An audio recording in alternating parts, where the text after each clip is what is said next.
Alright, hey everybody. Thanks for tuning in today. Let me log in on my laptop real quick. See if we get some people in live. Alright. Alright. Alright, so we did the live last on Sunday, and we talked about, how it was dealing with dealing with cancer, and during COVID. And I had a couple questions that people were asking. One of them was, from Johnny, my friend Johnny, on YouTube, and he was asking me, he really wanted to know about the mentality. What was my mentality dealing with this? And so that's what we're going to talk about today. It's all about mentality. And it just so happens to intertwine with my book. I got back into writing my book, which I been off of a little bit, and one of the biggest things we're talking about recently, just so happened to coincide with, is how was my mentality when I heard I needed a heart transplant. And it's kind of like the same thing dealing with this. So first question I really had was, what was my mentality when I first found out about cancer? So I was home, and I got a call from my cardiologist, and my cardiologist told me that they found a melanoma, and then she was, kind of explaining what was going on. And then my first question to her was, melanoma is cancer, right? And she's like, yeah, yes it is. So of course, it was a shot in the gut. But I've been through other things that are life-threatening. I had a heart transplant. I had the heart transplant was a big thing. And I had multiple surgeries with that, and I had an LVAD, and I had about 5 years ago I also had my valve replaced, my tricuspid valve replaced. And so hearing that I had cancer, for some reason my personality, it really gives me, I think it's helped me survive like I have. And I just felt like I was going to beat it. That was my initial reaction, was I felt like I was going to beat it. I totally understand cancer's something horrible. I don't want to have it, but I feel I have amazing doctors. I feel the Lord's on my side, and I feel that I'm strong enough to deal with any situation that comes into my life. So that was the main thing for me, was feeling confident that I would be able to survive this. I didn't know at the time, how I was going to have to deal with this. I wasn't sure if I was going to have to have chemo, if I was going to have radiation, anything. I figured I was going to have some kind of surgery eventually. When they did do the biopsy a couple of days later, they did tell me that for this kind of cancer that I have, this cancer on my kidneys, on both of my kidneys, is they would have to have surgery. And from my understanding as of right now, there's no chemo or no radiation. It has to be surgery. So, that's something that's a little bit more in my wheelhouse. So I dealt with it better. Let's see.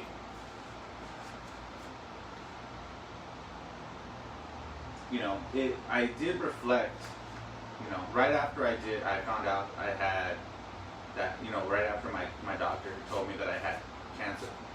I sat in my bed, because I was in bed. I sat in my bed, and I just, took it in, and I called somebody I trusted, was one of my cousins, and I just kind of I needed to tell somebody. I knew for a fact I didn't want to tell my mom or my sister right away. I just kind of needed some time for that, and I called my cousin. We talked real quick, and it's crazy how he took it worse, kind of than I did. You know, not. I mean, he sounded worse than I did. You know, I think about things, and I try to be very practical, very Level-headed. level-headed in how I, you know, very realistic. You know, so I understand that it's something that's life, life and death. But, there's no point in worrying about more than I could handle at the time. So the next step was a biopsy, and that's the only thing I was focused on. I do tend to get introverted, and I tend to want to be alone. And for me, a coping method is driving around. I just drive around and, park somewhere and just, listen to music and, do my own thing. It takes me back to a story I'll share with you guys. When I found out I needed my valve replaced, which was about 5 years ago, and I had a heart transplant, and my doctors were telling me that, well, I didn't even know I needed my valve replaced yet. I knew I needed this. They were either going to have me have another heart transplant, or they were going to do a valve replacement, and they weren't sure what they were going to do yet. And when I heard that, it was the worst thing I could hear, and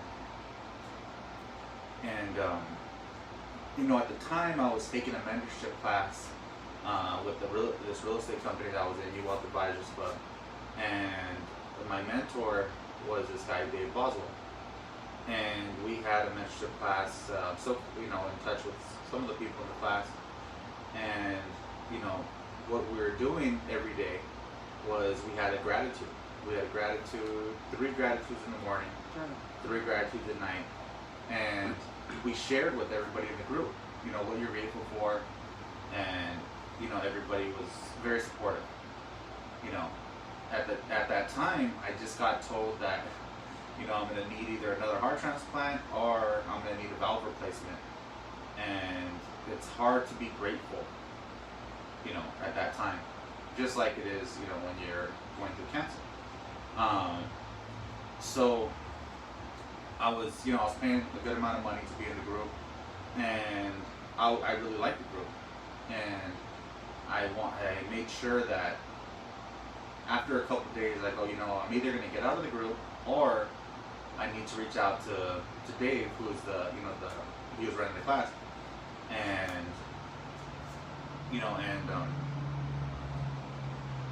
and let him know what's going on and get his advice, and so that's what I did. I gave him a call. I don't think he answered, when I called, but he called a couple minutes later, and I was like, hey, it's okay if we talk, because he was a very busy man, and I didn't like bugging him. I didn't really know him too well at that point, and he was great, and he was like, yeah, what's going on. I told him, I go, this is what happened, this is what I'm dealing with. I don't want to be kicked off the group because I'm, not posting like I should be, and I'm kind of like just posting a few things just to get by with the gratitude and some of the other stuff we're doing. And he asked me, he was like, his first question he asked me was, what is your biggest fear? What is your biggest fear, of this? And I told him, I go, I feel confident that I could survive either one. That's the same way I felt when I heard I had cancer. I feel confident. I know what it takes to go through, a major heart surgery, and I know what it takes, to heal from that. And that's what was bothering me.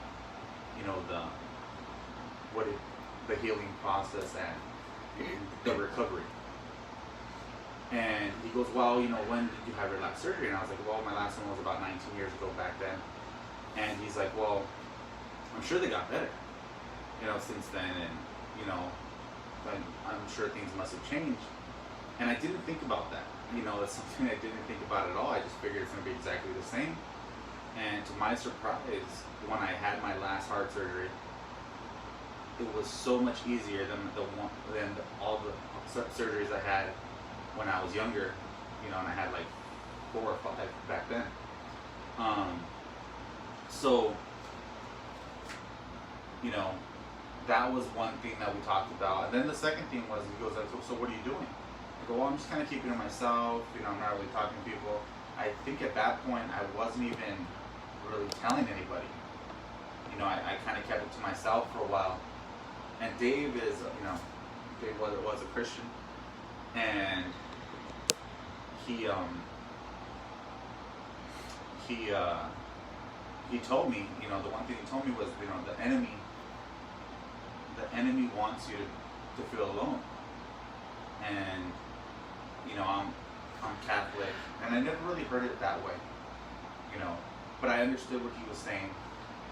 And I think that night they were having a class on probate at the club, and he's like, are you gonna come to the class tonight? And I go, I really don't want to. And he goes, do you have work? And I was like, no, I'm off work right now.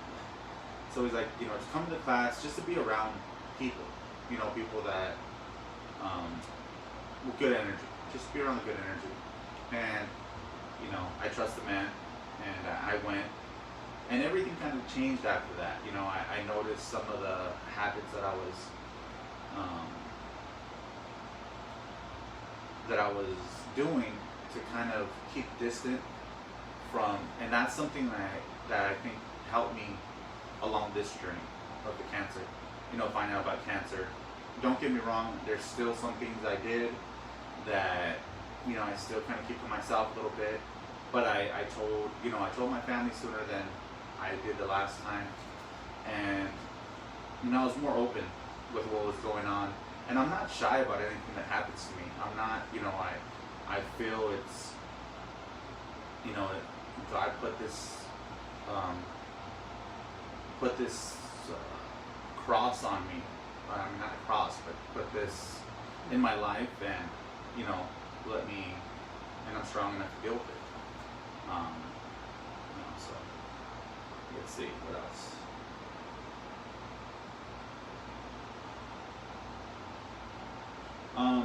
So what was my, another question I was asked was, what was my first thought when, I was told I had cancer?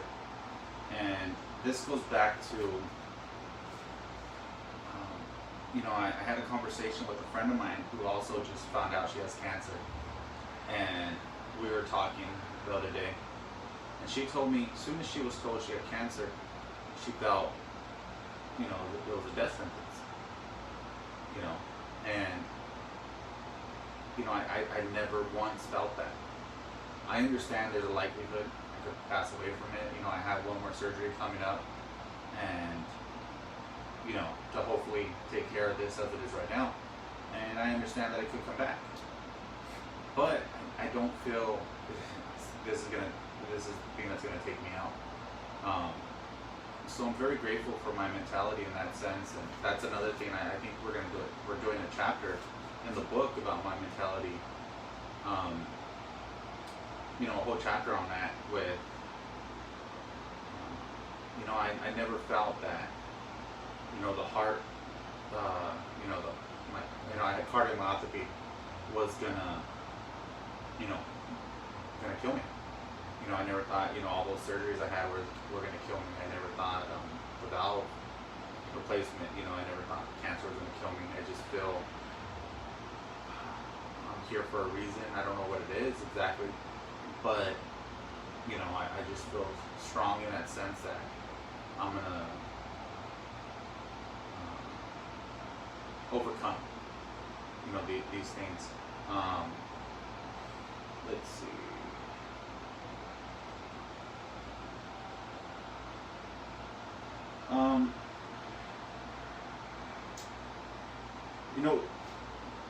One of the things, because when I found out I had cancer, it was right before we got locked down with the pandemic, and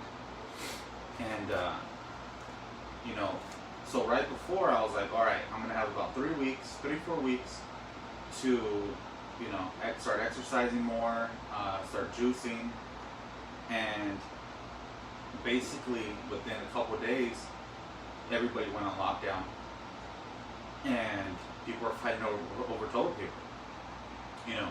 And then it's something where, I already have a low immune system, and I'm not trying to go to the markets, and I'm not trying to be around a lot of people. I really stayed home and, and followed the direction, advice of. No. Is it still on? Okay. So we have, where was I? I'm sorry. That blew me off that I got a call right now. Yeah, so we have, the pandemic, and it made me, I wasn't able to do some of the things I wanted to prepare, but, we go with what's going on in our lives, and, I think I did very well. I still have one more surgery to go, God willing, and, we'll take it from there. Let's see.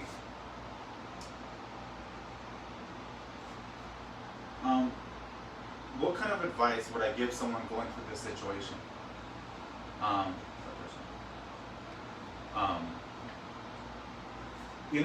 I would say something that helps me is I visualize. I just see myself after.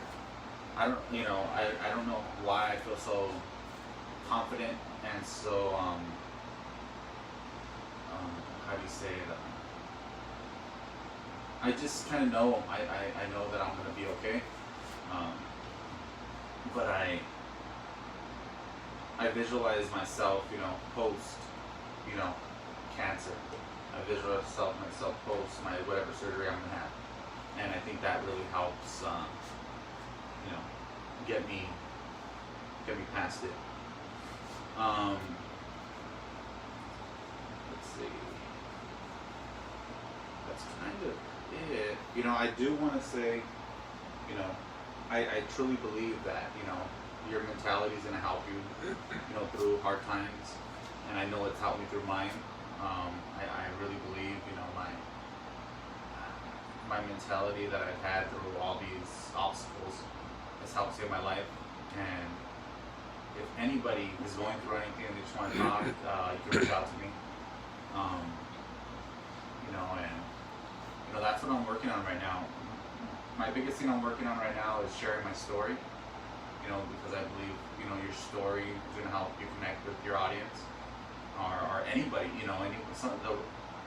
the right people are going to hear it, and,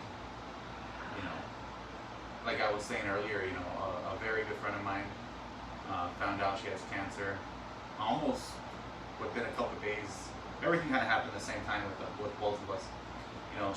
She's having to deal with it differently than I am, but we have very good conversations, and I care for her deeply, and I hope some of the things that I tell her that have happened to me, help give her a little bit of strength. We were talking the other day, and she was telling me how she's not, let's see, she's not trying to tell anybody right now, which is fine. That's everybody's prerogative, each person. And she, one thing she said was, I'm not like you, or you share it. And I was like, no, I had a heart transplant 24 years ago. It took me 19 years to share with people what I was going through. Because before that, there were my friends and family who were around at that time that knew what was going on. And then there were like those handful of people that were in our lives, close friends, and basically close friends because family knew that would kind of, know about it, every year around that time, every year around my anniversary, I would do something. We'll have like a barbecue, we'll go out, go out to the club or something. And I would always post something on social media, but I kept it very vague, and I didn't want to, I wasn't ready to tell people, you know, and then at one point, you know, I think it was 19 years, it was 18 or 19 years, I was ready, I was finally ready to share it. And, you know, I was telling my friend, I was, you know, it's something that it took me almost 2 decades to share. So don't think that it's, you know, you know, everybody goes at their own time, you know, and, you know, do, you know, please, if anybody's going through anything and they want to reach out, or you have any questions, please, you know, post some questions. I'm trying to think of more things to talk about. I'm probably gonna go back live tomorrow because I'm with my business coach. We're gonna do what is it? It's a 5-day workshop. But that's something I'm gonna talk about tomorrow. I hope, you know, you all enjoyed it. Please leave some comments, you know, so I have a better idea what else to talk about. And if it resonated with you, let me know. I'm going to post this on YouTube also, so like and subscribe and leave some comments. Thank you all. Bye.